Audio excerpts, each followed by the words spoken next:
je suis Élodie Euston, hair coloriste depuis plus de 15 ans, spécialiste des cheveux bouclés, frisés et crépus. Je suis ravie de vous retrouver pour un nouveau format. Les curleries ayant remporté un franc succès sur Instagram, nous avons décidé de passer sur YouTube.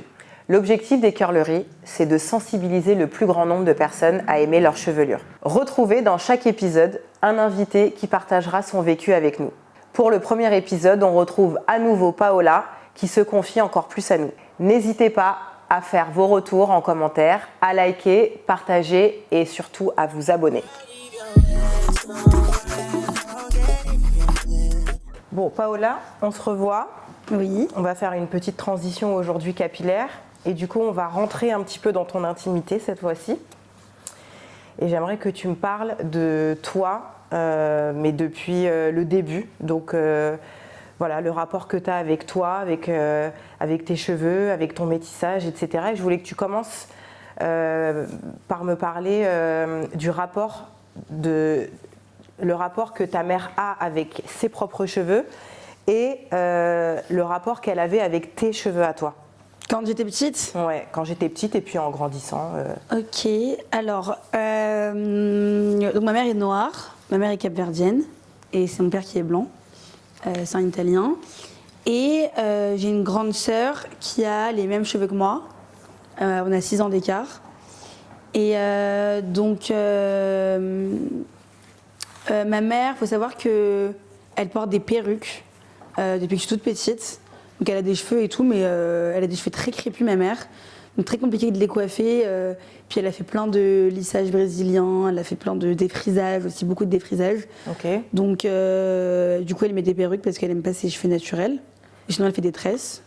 Donc t'as jamais vu ses cheveux au naturel en vrai? J'ai vu, oui, mais à la maison, tu vois, mais j'ai jamais vu. Elle est jamais sortie avec ses cheveux naturels. Peut-être une fois vraiment quand j'étais petite où vraiment ça m'a marqué, parce qu'elle est sortie avec ses cheveux naturels. Elle avait fait genre vraiment un lissage, donc c'était tout lisse et tout, genre assez court mais très très lisse, etc. Mais ça dure 2 heures. Après tes cheveux ils gonflent, Okay. Les cheveux crépus c'est trop compliqué. Et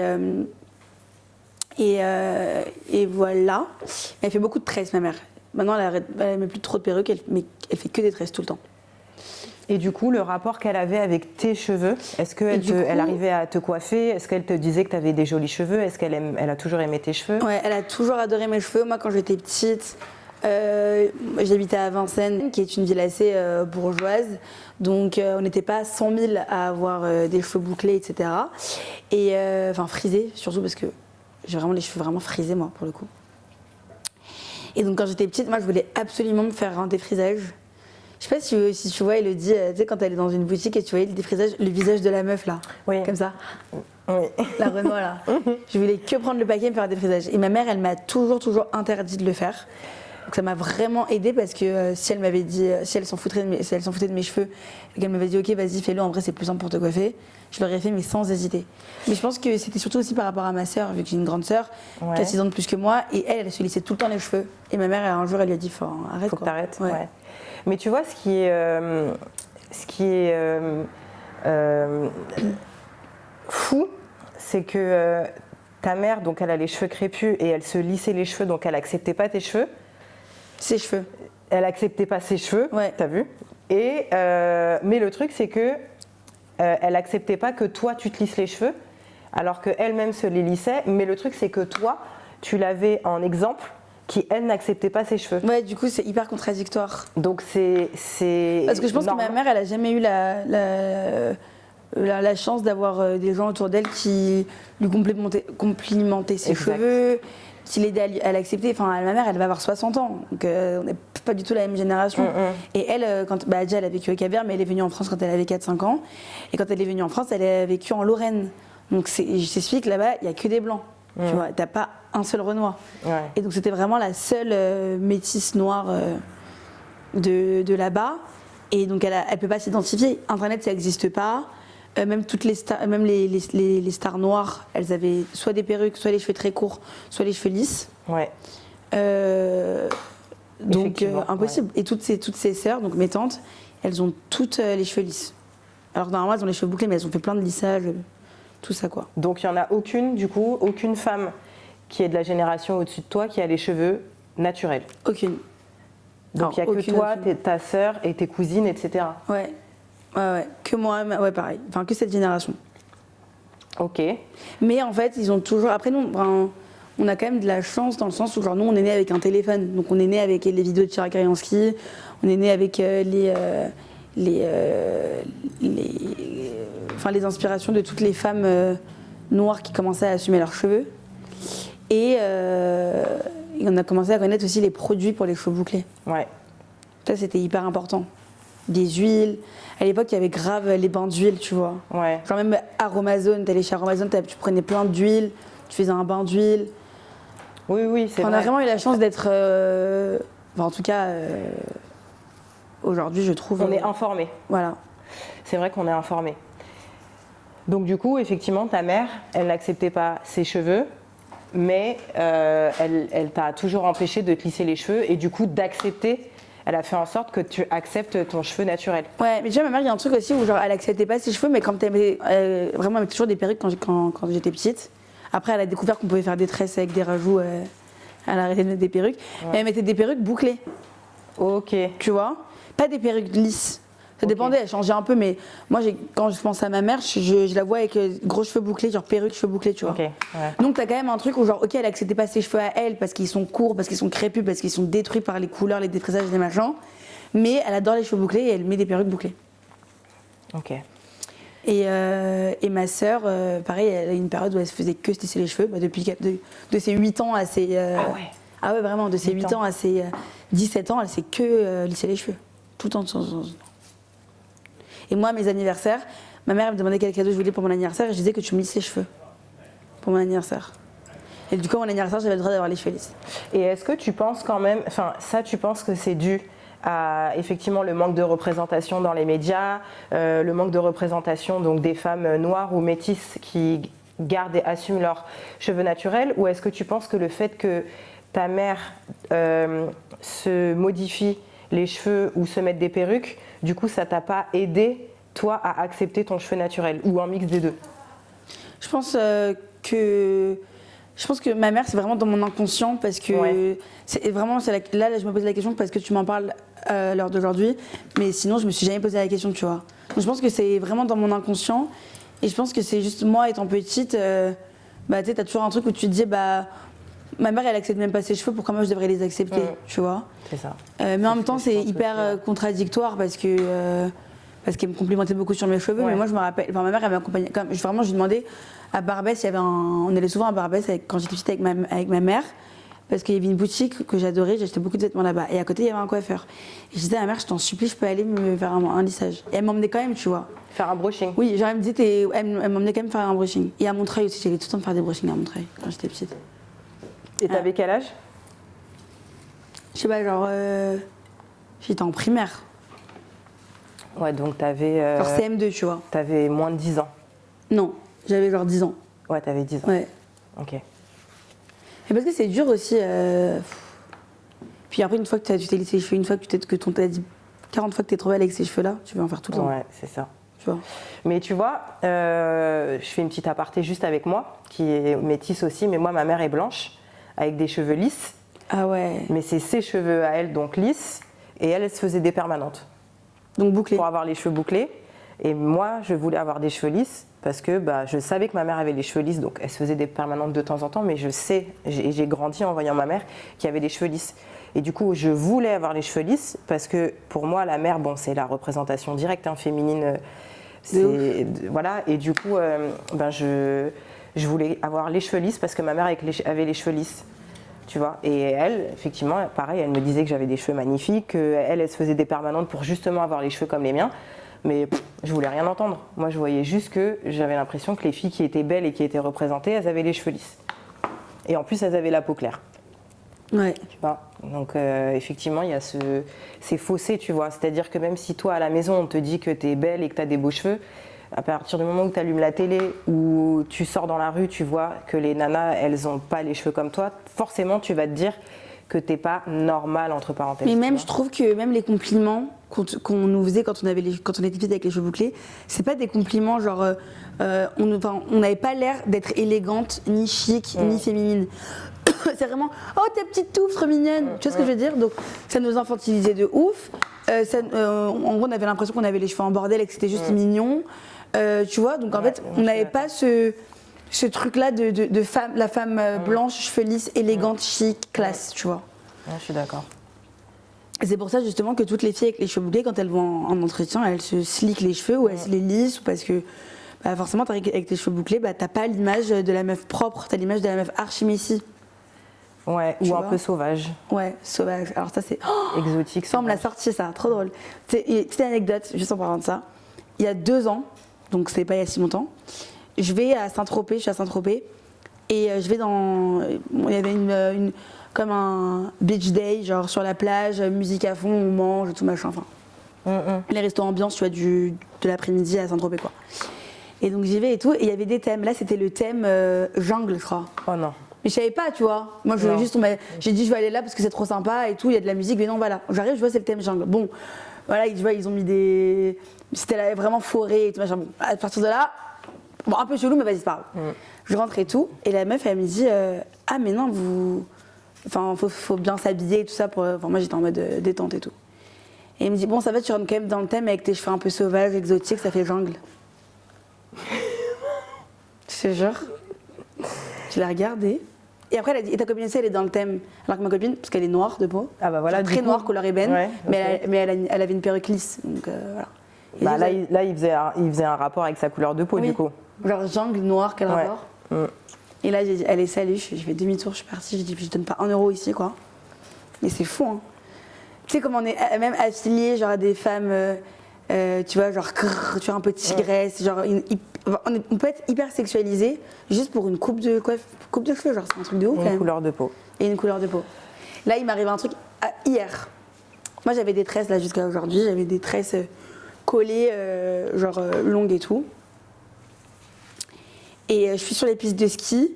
Et en fait je rencontre quelqu'un sur les pistes de ski, parce que c'est un pote d'une copine et tout machin, donc on fait quelques pistes ensemble et tout machin, parce que j'étais toute seule.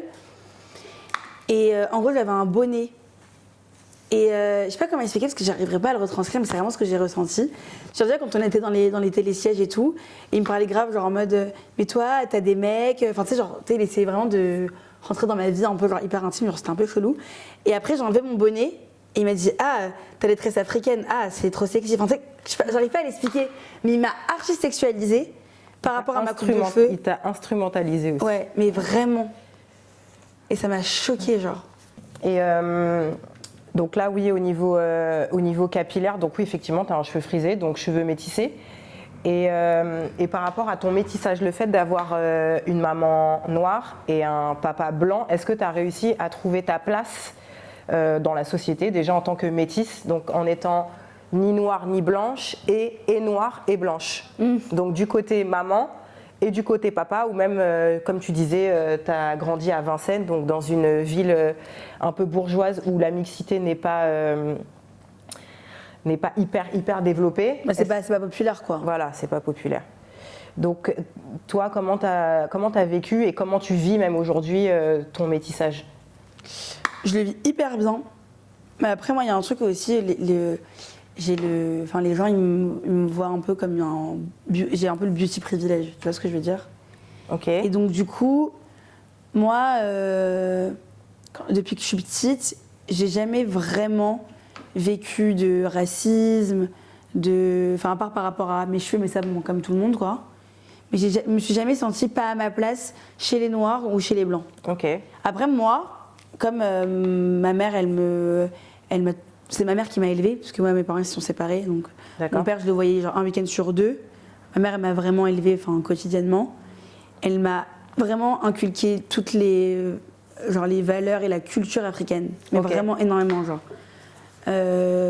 Beaucoup capverdienne.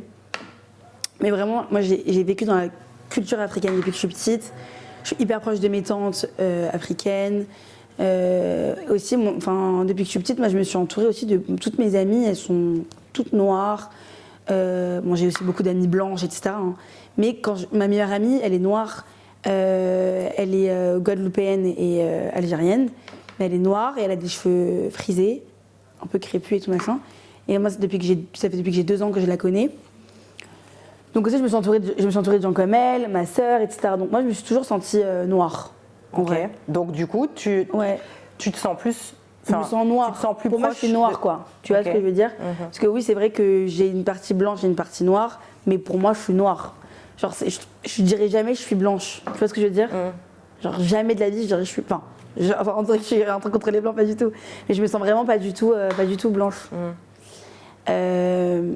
Pourtant, je suis quand même très claire de peau. Et ma sœur, elle est encore plus claire de peau. Ma sœur, elle est vraiment blanche de peau. Ouais. Mais ma sœur, elle se sent noire, elle est noire. Je pense que c'est vraiment aussi une question de culture, tu vois. Ouais. Et ben tu vois, c'est intéressant ce que tu dis parce que pareil, hein, je reviens à mon histoire à moi personnelle, mais vu qu'on est deux métis et qu'on échange ensemble, je te donne aussi moi mon vécu jusqu'à mes 20 ans, peut-être mes 18 ans. Moi, je voulais être blanche. Ah ouais? Je voulais être blanche parce que même si je vivais avec mes deux parents. Mon père est noir, mais il a grandi en France. Donc il est hyper francisé et tout. Hyper francisé. Et ma mère, bon, elle, comme elle dit, c'est une femme du monde. Donc elle a beaucoup voyagé, vécu dans beaucoup de pays différents, mais elle reste blanche. Ouais, bah oui. Et je partais en vacances, moi j'allais à l'île de Ré, j'allais en Ardèche, j'allais dans des pays dans des villes, pardon, où il y avait que des gens type européen, enfin type caucasien. Donc, et puis pareil, à la télé, moi je voyais que des femmes claires de peau, ou si elles étaient foncées, et ben, elles avaient le cheveu lisse. Il n'y avait jamais cette culture antillaise ou africaine qui était mise en valeur. Et du coup, toi, t'es vraiment en point d'interrogation, genre t'es en mode je suis qui en fait? J'étais en mode je suis qui, et j'étais en mode surtout, je voyais pas le plus dans le métissage. Je me disais, mais ça aurait été plus simple, je trouve, d'être blanche pour moi. Et c'est quand j'ai commencé la coiffure que j'ai découvert mon cheveu, parce que je l'ai lissé tout le temps, et que j'ai découvert mon cheveu, que je me suis dit, ah, en fait, c'est pas mal d'avoir les cheveux frisés. Et en plus, il y a eu aussi le mouvement Nappy Hair, où les femmes, elles commençaient à accepter leurs cheveux, à accepter aussi, à revendiquer en fait le fait d'être métisse ou noire. Et en fait, ça m'a beaucoup aidée à accepter et à kiffer le fait d'avoir une double culture et d'être métisse et de pouvoir tenter de me positionner. Et du coup, je suis passée de je voulais être blanche à je suis une femme noire. Total. Mais du coup, je suis en train d'accepter et de me dire je suis et noire et blanche et c'est ok. Tu vois, sans dire je suis que noire. Tu vois ce que je veux dire? Alors que pendant 10 ans, je disais je suis une femme noire. À partir de 18-20 ans, je me suis dit je suis noire. Mais pour moi, t'es noire, tu peux pas être blanche. Tu vois ce que je veux dire? En vrai, mon père est noir, ma mère est blanche, donc en vrai, je suis même pas plus blanche ou plus noire. Je suis un mix des deux. Tu vois, mais quand j'étais jeune, pendant 20 ans, j'ai voulu être blanche. Et ensuite, pendant 10 ans, je vais revendiquer le fait d'être noire. Et là, je suis en train de me stabiliser, tu vois, à me dire, en fait, c'est ok que je sois blanche, noire ou métisse. Je suis juste ok avec, tu vois, la place où je suis, tu vois, d'avoir un père noir, une mère blanche, c'est une richesse et c'est ok, tu vois. Ouais, dans le ouf. Mais c'est vrai que pour moi, c'est... j'ai autant la culture noire que blanche, vu que je suis très proche de mon père et tout, et que j'étais très proche de ma grand-mère, tout ça, qui est une femme blanche et tout. Mais c'est vrai que nous, malgré tout, même si oui, on est quand même blanche, on n'aura jamais le statut de femme blanche. Voilà, et les privilèges des femmes blanches. Oui, tu vois. C'est vrai. Donc c'est pour ça que je suis d'accord. J'arriverai jamais à me considérer comme une femme blanche et je me considérerai toujours comme une femme noire parce que j'estime que j'aurai jamais cette chance entre guillemets d'avoir tous les privilèges d'une femme blanche. Tu vois ce que je veux dire? Je comprends. Tout à l'heure, tu parlais de tes tantes, de ta mère, etc. Est-ce que tu penses que c'était tes référentes par rapport même aux cheveux, à ta culture? À la couleur de peau, etc. Ou est-ce que toi, tu avais des figures de représentation, exemple les médias ou ta famille ou tout ça? J'avais aucune figure à part peut-être Rihanna quand j'étais petite.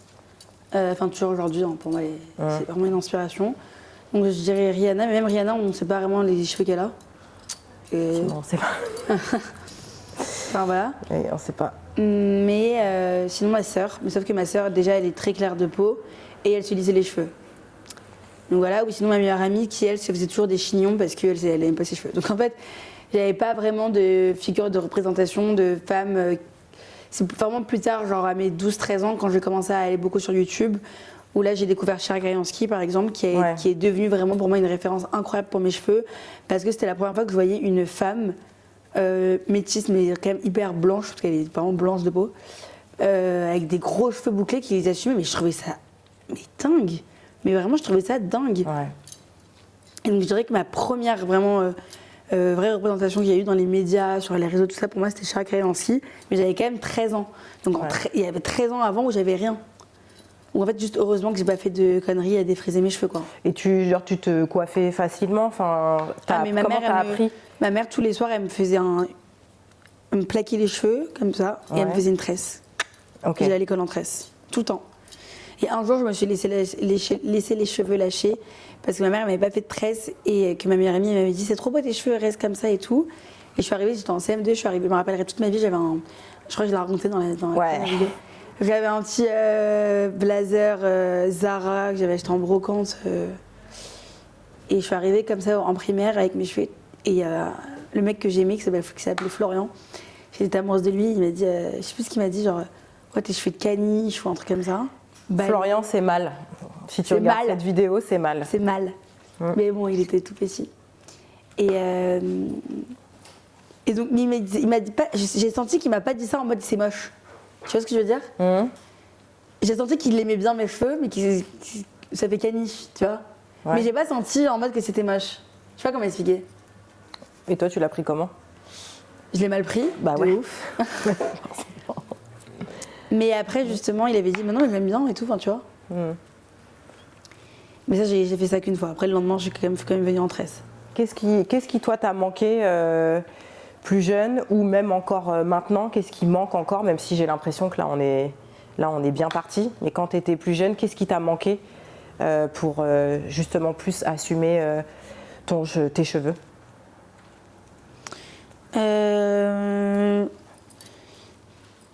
Il me manquait des produits pour les cheveux. Il me manquait une représentation, il me manquait des princesses Disney. Il me manquait des magazines de mode avec des femmes noires avec les cheveux crépus ou frisés ou bouclés. Il manquait de tellement de choses en fait. De vraies représentations, quoi. Vraiment. C'est nous qui le faisons, hein. Maintenant. C'est nous qui représentons. C'est nous qui représentons, et effectivement... Et même, tu vois, genre Noémie Lenoir. Tu vois, moi quand j'étais petite, on me comparait. Enfin, il y a beaucoup de gens qui me disaient, oh, la petite, elle ressemble à Noémie Lenoir. Ouais. Quand j'étais petite, on me disait ça. Ouais. Mais Noémie Lenoir, quand j'avais 8 ans, je regardais ce qu'elle faisait et tout, elle avait toujours les cheveux lisses. Ouais. Donc, même pour Victoria's Secret, elle avait les cheveux en wavy, lisses. Bah oui. Et c'est maintenant, c'est que récent, je pense, ça doit faire une petite dizaine d'années qu'elle a les cheveux naturels. Ouais.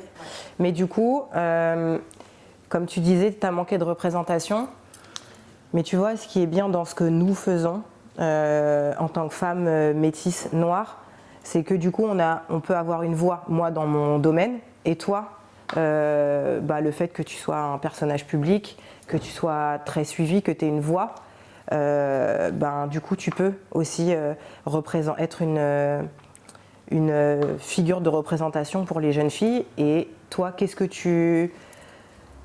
tu te considères comme une représentation aujourd'hui des jeunes filles ou des femmes métisses, noires, et qu'est-ce que tu peux essayer, qu'est-ce que tu pourrais apporter? Totalement. Genre, je pense que je suis grave une représentation pour des petites meufs. On me l'a dit 15 fois en fait. Voilà. Donc, et moi, c'est le meilleur compliment qu'on puisse me faire, c'est quand on me dit, voilà, grâce à toi, j'accepte mes cheveux. Et moi, je peux m'en crever.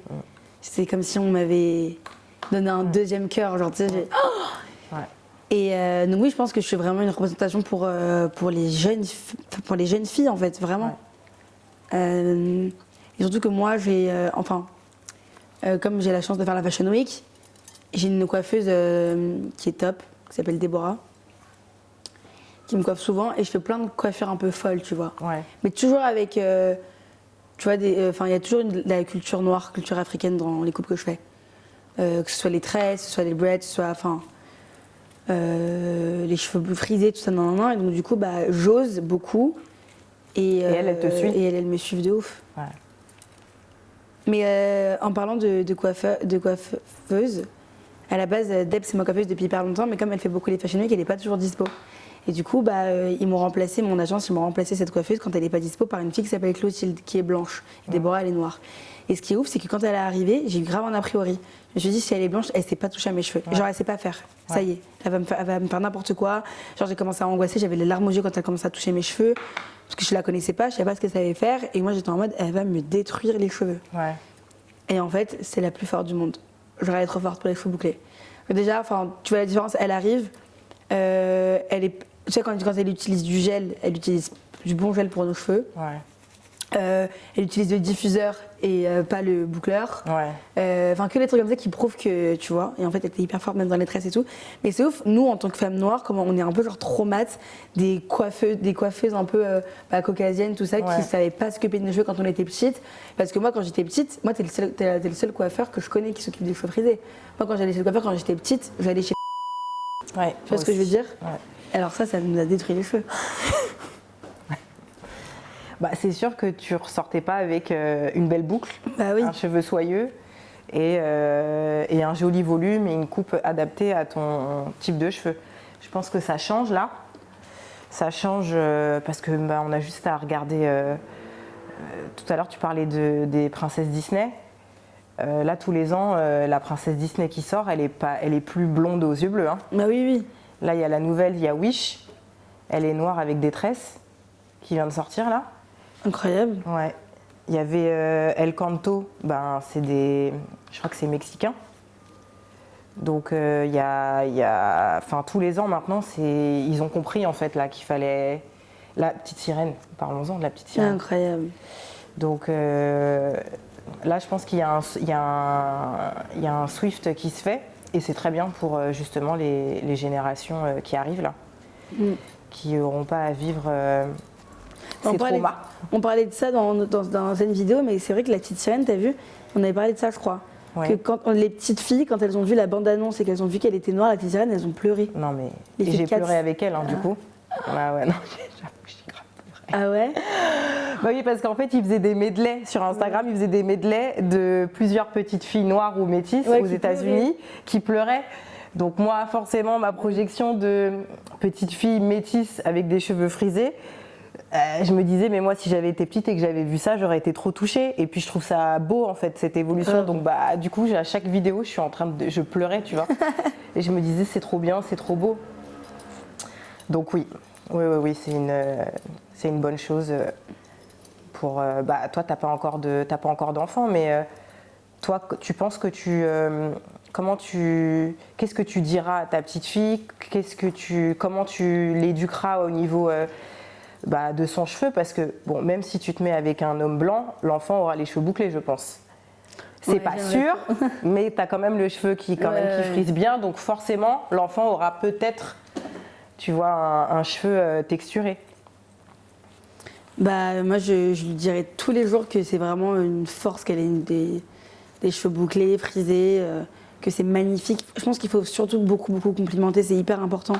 De mettre dans la tête de ton enfant que ses cheveux sont magnifiques et que c'est vraiment genre une force et une chance d'avoir ce genre de cheveux.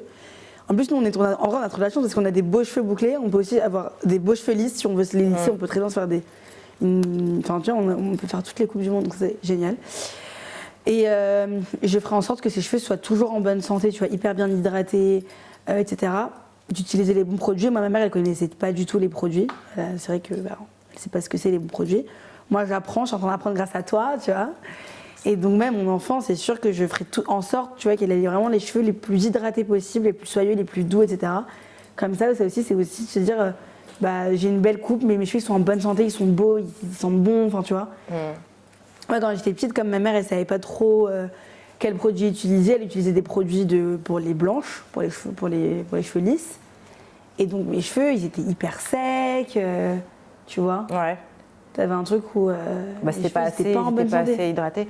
Mais je pense que tu vois, c'est intéressant ce que tu dis et je pense qu'il faut même aller jusqu'à nous-mêmes nous informer pour savoir quels produits utiliser pour le type de cheveux de notre enfant et même lui apprendre à se coiffer, tu vois. Toi, tu fais comment pour tes enfants?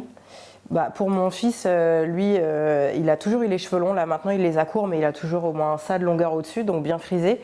Tous les dimanches, c'était la routine shampoing masque et application de produits. Donc, je mettais 2 produits dans ses cheveux, donc il sait. Et là, aujourd'hui, il a 13 ans, il a sa routine à lui et il se fait son shampoing, son conditionneur.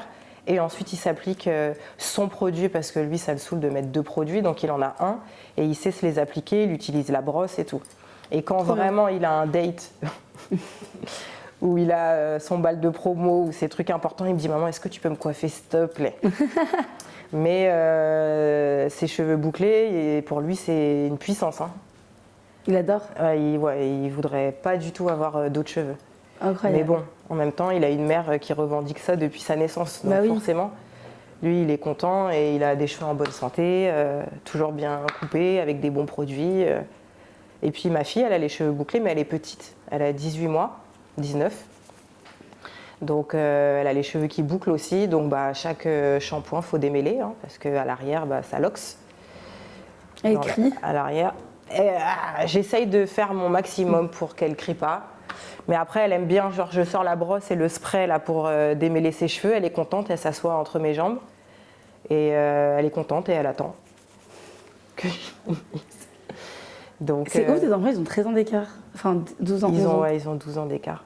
C'est ouf. C'est trop bien. C'est trop bien. Ouais, j'aime beaucoup.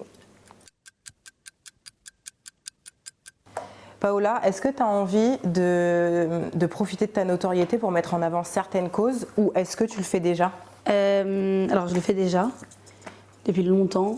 Moi, c'est vrai que je pense que quand tu as beaucoup d'abonnés sur les réseaux, que tu deviens un média en fait à toi-même, je suis un média à moi toute seule, que c'est hyper important de l'utiliser à bon escient et effectivement, c'est hyper important de soutenir des causes et défendre les causes qui tiennent à cœur.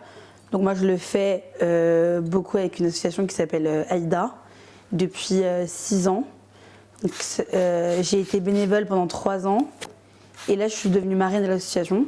Et c'est quoi comme... En fait c'est une association créée par une femme incroyable qui s'appelle Léa Moukanas. Elle a créé une association qui s'appelle Aïda. En fait c'est une association de jeunes qui soutiennent d'autres jeunes qui ont un cancer.